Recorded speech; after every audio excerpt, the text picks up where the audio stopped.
Good afternoon, everybody, and a very warm welcome to this year's distinguished lecture of energy of the Texas A&M Energy Institute. So I'm Stratos Pistikopoulos, I'm the director of the Texas A&M Energy Institute, and it's a great pleasure to have you all here.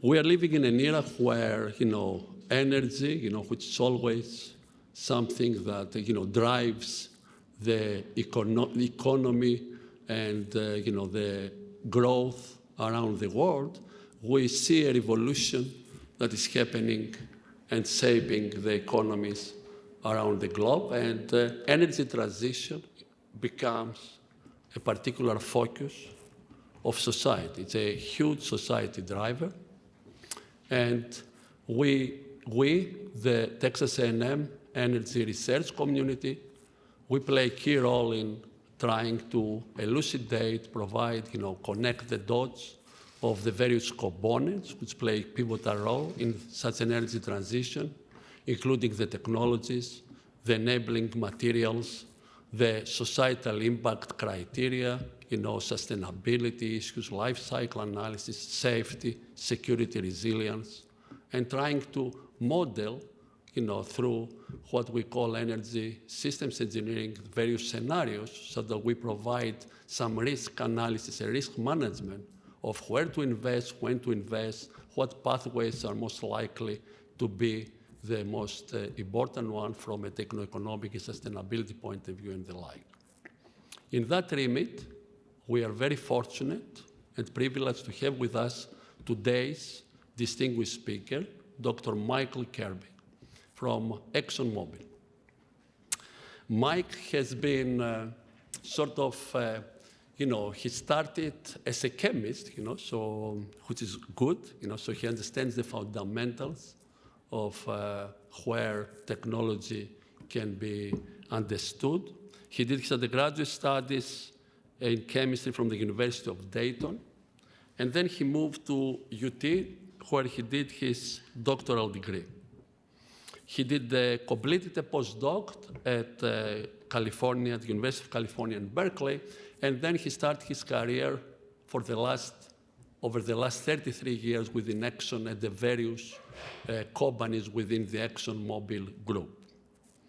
So he has essentially held important technical and management positions. I remember recently he was the vice president for lubricants, one of the lubricants technology, one of the key product portfolio with the Exxon Mobil group. And now he's currently a senior technology. He has taken up a very important role as a senior technology advisor for Exxon Mobil corporate strategic planning, where he really provides support across the Exxon Mobil group, but across the industry as well, for ways to achieve decarbonization goals, which will be also the theme of his lecture today. Mike has been pivotal in commercialization, technology commercialization projects throughout his career, as exemplified by over 35 US patents that he does hold, and he was a recipient of the American Chemical Society's Heroes of Chemistry Award, recognizing his essentially, not only developing technology, but all the way to commercialization. He has been participating in a number of ways in the thinking and practice of ways to ensure the energy, a sustainable energy transition for the future through his participation in the National Petroleum Council, where he's looking at ways of sensible deployment of hydrogen at scale and the hydrogen economy in general. He has served on the National Academy's Board on Chemical Science and Technologies, the Chemical Heritage Foundation, and the Texas Bioenergy Policy Council, to name a few. So we are very happy to have with us today Dr. Michael C. Kerby, who is going to deliver his presentation, sharing with us ExxonMobil's vision and practice for the energy transition. Please join me warmly welcoming Mike. Thank you so much. Okay, great. Well, thank you. Can you hear me all right? Yeah, great. All right. Well, let me say it's first, thank you for the honor of speaking with all of you today. I know especially the students are right in the middle of finals, so I would ask your professors to give you some extra points for being here, because I know you'd probably rather be studying for your finals, but thank you for coming. Also, my son graduated from A&M about 2 years ago as chemical engineering student, so love coming back here. My son was quite upset when I told him I'm staying at the new conference center, and I was looking over Kyle Field, so he was quite bummed up about that. And then just if I could throw out a little bit of SEC football, the problem is that my wife and her entire family went to LSU. My son, strong supporter of A&M, so it's hard enough to keep politics out of Thanksgiving. Now we got to deal with a split, who's going to win, because we got this big rivalry going on for every Thanksgiving dinner. But anyway, this is a picture, by the way, of our new campus in Spring, Texas. If you've had a chance to be there, I'd encourage you to go check it out. It's about 5 years old, really a fantastic campus. They kind of looked at the Googles and the Apples and tried to make this more of a campus setting. But the most striking thing is this, what we call the floating cube. That's about 10,000 tons of steel and glass, and it really does look like it's floating. If you stand underneath it, it's actually a little bit unnerving when you see it. Anyway, what I plan on doing today is kind of like two parts. First, I want to give an overview of where we are in kind of a world energy demand out to 2050. I'll talk about a couple scenarios, and what you'll see is a huge variance in the scenarios to get to net zero. And then I'll pivot and talk a little bit about what ExxonMobil is doing specifically in what I would call the harder to decarbonize sectors of the energy system. And because that's kind of been our focus here recently. And I guess just a shout out to the students. What I would tell you is if you're an engineer, chemical engineer, electrical engineer, mechanical engineer, biochemical engineer, or in the sciences, chemists like me, although I'm a closet chemical engineer, I think by now, or a physicist, mathematician, geoscientists, the uncertainty that we're going to talk about is really an opportunity for you. Because the bottom line is we do not have a good enough of a technology set to achieve net zero. And so the opportunities for your creativity, your ideas are more important than ever. And this challenge or opportunity is going to be with us for decades. So this is really a fantastic, I don't know if I want to roll back and start all over again, but if I was coming into this industry, it does not get any better than this, because it's really, there's a lot going on, and hopefully I can talk through some of that. Can you control or should I? Okay, I'll go. So before let's first start about why energy demand is growing, and I think this is a really good chart to highlight that. Basically, what it says is that you need energy, you need affordable, reliable energy to drive society forward. So the UN does what they call a Human Development Index. And basically, it's a combination of a number of factors, but it's primarily human lifetime, access to medical care, access to schooling. They integrate all that, and then you can see on the x-axis energy demand per capita. And notice that's a log plot on the x-axis. And you can see a very strong correlation between being high on the Human Development Index and as a function of energy. And you can see countries, and by the way, the circles are basically the size of the population. So you can see countries like the United States, Singapore, most of Western Europe are kind of on this very high scale. The issue is that that only represents about 20% of the world population. So we're closely approaching about 8 billion people. So you're talking 1.6 billion people out of the 8. The issue is that if you look at those that are kind of in the low to medium, Bangladesh, India, Ethiopia, most of Africa, they're in this very low part. And that represents about 40% of the world's population. So you're talking 3 billion people on the planet. Our population is going to grow to about 10 billion by 2050 that don't have access to clean drinking water, don't have access to sanitation facilities, don't have access to schooling, electricity. There's about 1 billion people on the planet that don't even have electricity. So this is going to continue to drive energy demand for many, many decades. So that's one side of the equation. The other side of the equation is how are we going to do it by lowering emissions. Okay, that's what we sometimes refer to as the dual challenge. Energy is growing. We got to figure out how to do it by reducing emissions.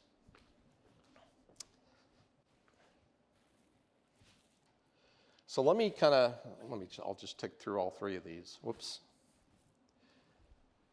So just to kind of peel the onion a bit more, the panel on the left just kind of highlights this population growth because that's driving energy demand. And notice in the blue, population is not growing in the developed world, but it's all the growth is in the developing world, which is Africa, India, China, and other non-OECD countries. The middle panel talks about the energy per capita, and you can see the OECD, it's the highest energy per capita.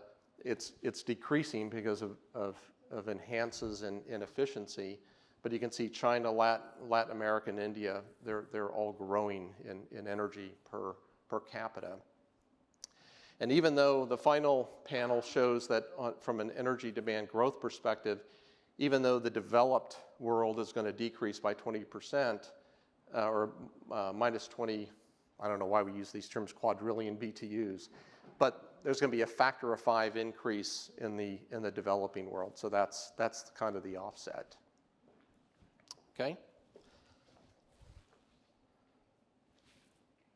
So let's shift and talk a little bit about scenarios. And what you'll see on this chart is there's roughly 2 different troughs of scenarios.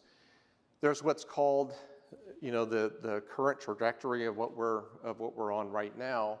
We're producing about 32 billion metric tons of CO2. If you look at these, kind of this gray wedge, that really reflects kind of current policies, current scenarios, which governments have already claimed this is what we're going to do. Kind of stated policies is the way the IEA thinks about that, which is that black line. Our own energy outlook is kind of on the lower band, but there's a bunch of third-party other scenarios out there, and they're kind of in that range, but you can see they're nowhere near hitting a net zero, certainly by 2050. So that's kind of our current trajectory. Now, some of the Paris-aligned scenarios, the Intergovernmental Panel on Climate Change, or IPCC, just released their report in April of earlier this year. And they produced about 1,200 different scenarios. And you can see the wide band to look at how can we lower a 2-degree scenario outcome out through the end of the century. About 300 of those, which I'm showing here, had about a 2/3 likelihood of limiting peak warming to below 2 degrees centigrade throughout the end of the century. And then the IEA also published what they call a net zero emissions scenario, which is that purple line, which they would admit is very aggressive. You'd have to have dramatic changes to the energy system to get there. But what this says is, there's a huge degree of diversity in these scenarios. And the real question is, how do we get from the gray to the blue wedge? And frankly, some of that's policy, but a lot of that's technology as well. And that's back to this technology set. We just don't have enough of the right kind of technologies to get there. But this is also, again, for the students, this is a huge opportunity as well. So let's talk a little bit about where all these emissions coming from. And essentially, where they're coming from are really three big buckets.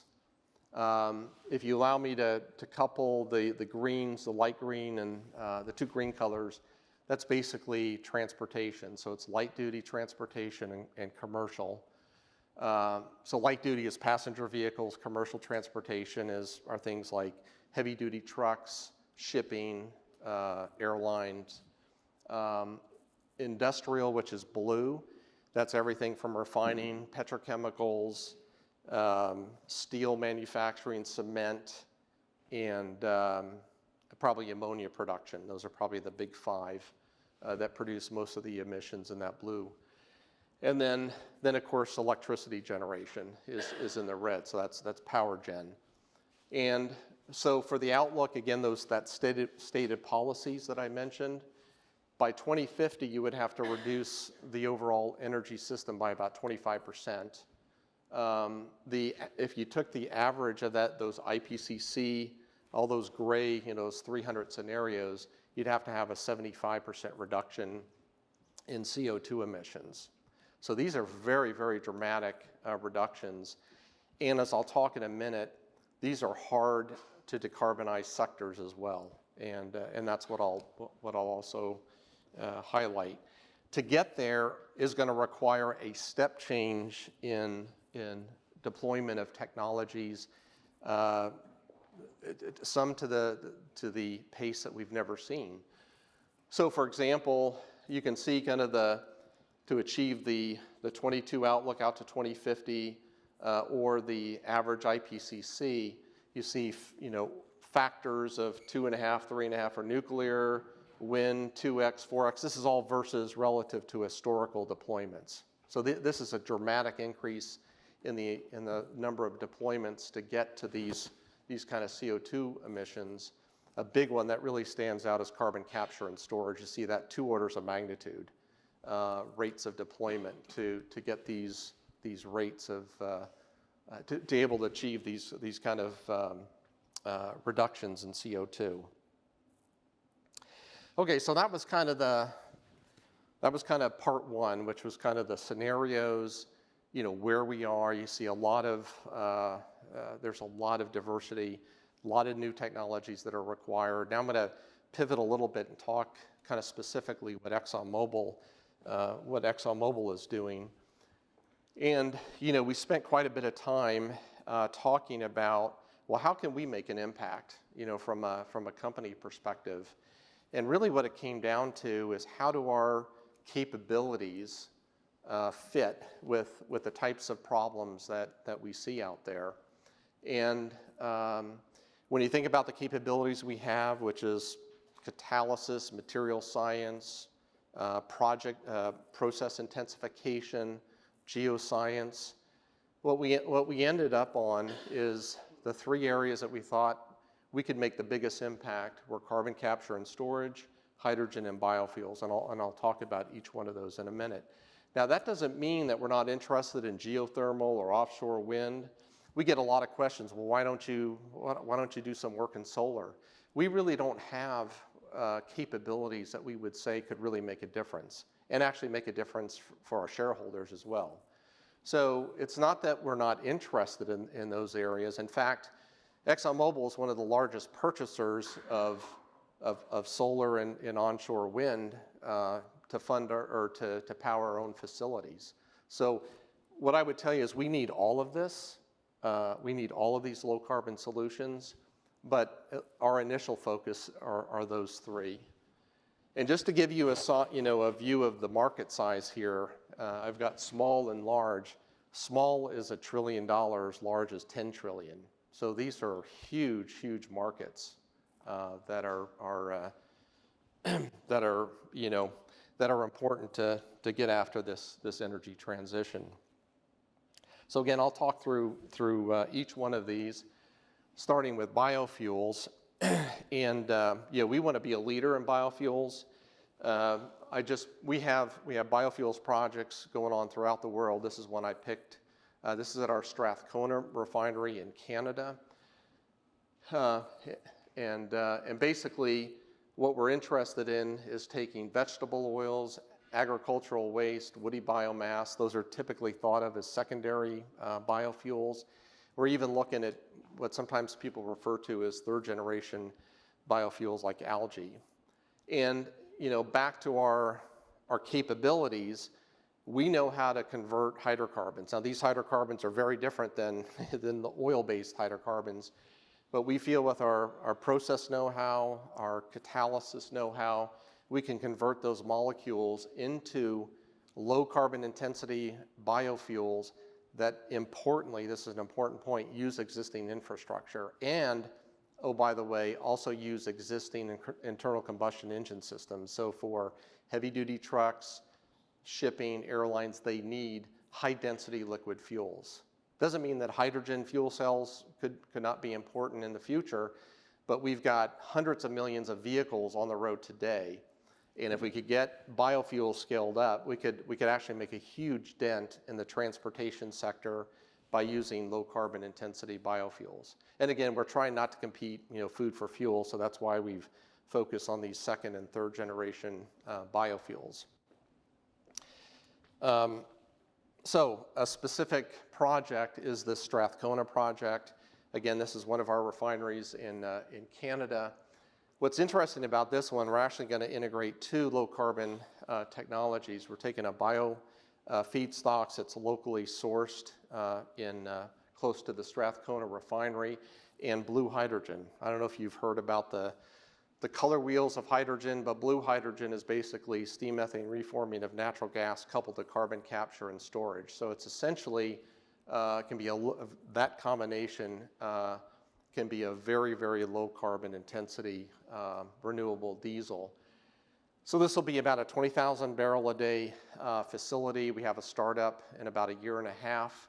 But we plan with all these other global projects we have going on, we're looking at being at about 200,000 barrels a day by the next couple of years. So just this project alone is like, I think it's 3 million metric tons of reducing CO2. It's like taking 1 million internal combustion engines off the road. So these are pretty significant activities. Okay, so that's kind of the biofuels. Let me next talk about carbon capture and storage. And the takeaway on this chart is basically the cost is a direct function of the concentration of the CO2 in the stream. So if you have a CO2 stream that's 95+% pure, which unfortunately are limited, but those kind of streams are if you're making bioethanol, for example, gas processing. You can see the costs are relatively cheap. The other thing to notice here is that most of the cost is in the carbon capture. It's not so much in the transportation or storage. It's really the capture. From a chemical engineering perspective, this is the challenge. Most of the CO2 being generated, though, is in this 5 to 15% range. That's where you're combusting natural gas in furnaces, boilers. I mean, that's really hard. And I don't have to tell you this, but CO2 is there's nothing to really grab it. It's hard to attract it. There's current technology, liquid amine technology, very large plants, but it's also energy intensive. And so there's a lot of work that's needed. But you can see the cost, goes up pretty significantly. And of course, the holy grail is direct air capture. Now you're talking not, 5 to 15%, you're talking 400 parts per million. That's a really challenge. And that's frankly requires breakthrough step outs, whatever you want to call it. But that's a massive challenge. And, the costs for that are very, very high. But I think some opportunities as well. And, some of the work we're doing, just to give you some examples, we're working with a company called Fuel Cell Energy. This is a really interesting technology. It's basically an electrochemical process that uses high temperature molten salts in the electrolyte. What's cool about it is that the CO2 stream, say a 5% CO2 stream, goes over the electrolyte, and the CO2 very selectively gets pulled out of the cathode and out through the anode. So you essentially concentrate the CO2 stream from like 5% to 90+%. And what's really interesting about it, since it's an electrochemical cell, it also generates power. So you get a twofer on this one. So the other thing about this is that it's a very modular kind of process. Most of our refineries and chem plants are very, very tight and don't have a lot of space. So we're looking at this technology as a way to drop in this fuel cell into very tight areas where it's difficult to, this liquid amine technology is like running almost like a chemical plant, which many existing refineries don't have space. So that's why we're interested in this. And then of course direct air capture, we're working with a company in California called Global Thermostat. A lot of work needs to be done here in advantage materials, contactors, process concepts.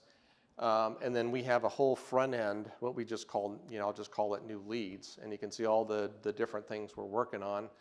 One of the things that I've always been very interested in, or you may have heard of these metal organic framework materials, very high surface area. They get up to like 2,000 meters squared per gram. A gram, like, is, if you laid it out, would cover the surface of a football field.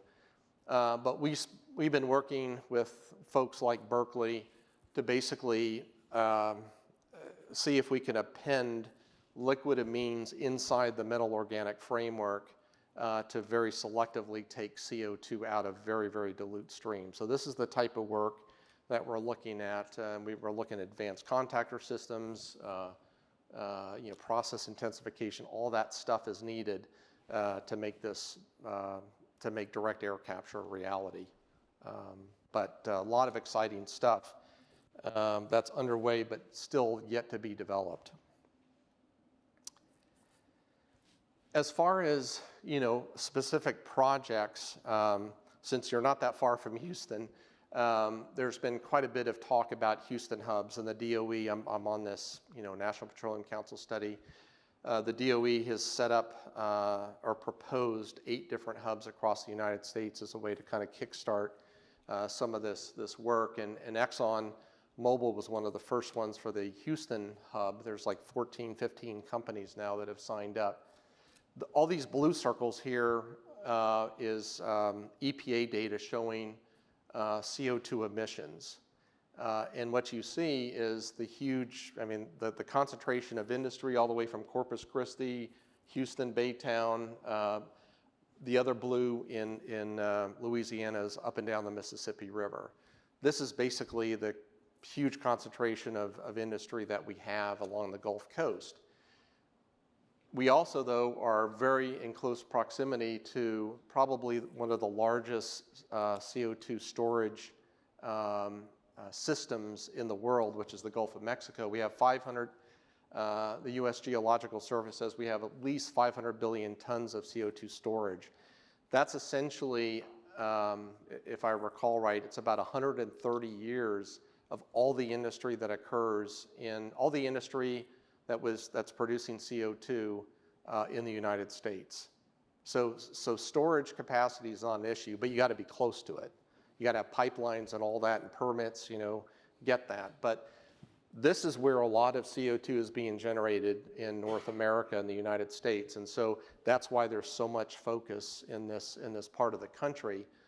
And so one other project that we just announced a couple, I guess it's been a month or so ago. This is where you're starting to see very different entities starting to work together. So there, I mentioned in industry, one of the large CO2 producers is ammonia production. It's a very high temperature, high pressure process, generates a lot of CO2. CF Industries is the world's leader in ammonia production. So they have one of their largest plants in Donaldsonville, Louisiana. In fact, my wife's family actually works at this plant in Louisiana. But the deal we struck with CF Industries is they're going to collect the CO2 that actually turns out to be a pretty pure stream. We're working with a company called EnLink that will then transfer the CO2 by pipelines, and then we have some acreage in a place called Pecan Island where we're going to pump the CO2 deep into the Gulf of Mexico. So this is a very interesting combination of, oil and gas, working with ammonia producer, working with a pipeline company. And I think you're going to see a lot more of that. But this is a huge project. This is, again, will take about, when this project gets started up, 2 million tons of CO2 will be stored, captured and stored. Again, that's about 700,000 vehicles off the road is what that equates to. So these are big mega projects. And this is just one of, many projects that we've got underway. Okay, last one I wanted to talk about, and then I'll close for questions, is hydrogen. So one of the challenges, again, that we have in industry is we've got hundreds, if not thousands, of furnaces and boilers in all of our chem plants and refineries. Same with steel manufacturing, other industries. And so what you have are these multiple low concentration of CO2 streams. What we're going to be doing is replacing the natural gas or hydrocarbons and switching it with low carbon intensity hydrogen. So what you can do, and I mentioned this before, we're going to have a blue hydrogen plant. I'll talk about in a minute at our Baytown facility. Again, blue hydrogen, it's natural gas-based steam methane reforming. We're also looking at green hydrogen, which is electrolytic production of hydrogen via water. Again, where you store the CO2, but instead of having hundreds of streams to capture CO2, now you have one. Because once the CO2 gets into the burner, it's basically the only thing it produces is water. Okay, so that's kind of the fuel switching that we're looking at. And again, this is a very difficult sector to get after. And so hydrogen, whether it's green or blue, is a really good, we think, a very good opportunity. And so I have the specific one. This is our Baytown facility. It's just a little bit east. This is where I used to work, east of the Houston campus. This is basically going to be world scale blue hydrogen plant, about 1 billion scuffs per day. Again, we're going to couple that to a world scale carbon capture and storage project. It's going to be 10 million metric tons. This will be one of the largest in the world. I mean, we've been actually capturing CO2 for decades. For example, our LaBarge plant in Wyoming, we've been capturing 6 million tons of CO2 per year. But this will rival that for sure. And the idea is that, we'll fuel switch not only for our own plant, but also provide this blue hydrogen for other Houston area facilities. Remember all that blue where the EPA, there's a lot of concentration of plants in that area. And what's key about this, note, this is very important, it'll reduce our site emissions at a Baytown facility by up to 30%. I mean, that's huge for us. So these are the kind of, projects that we're doing.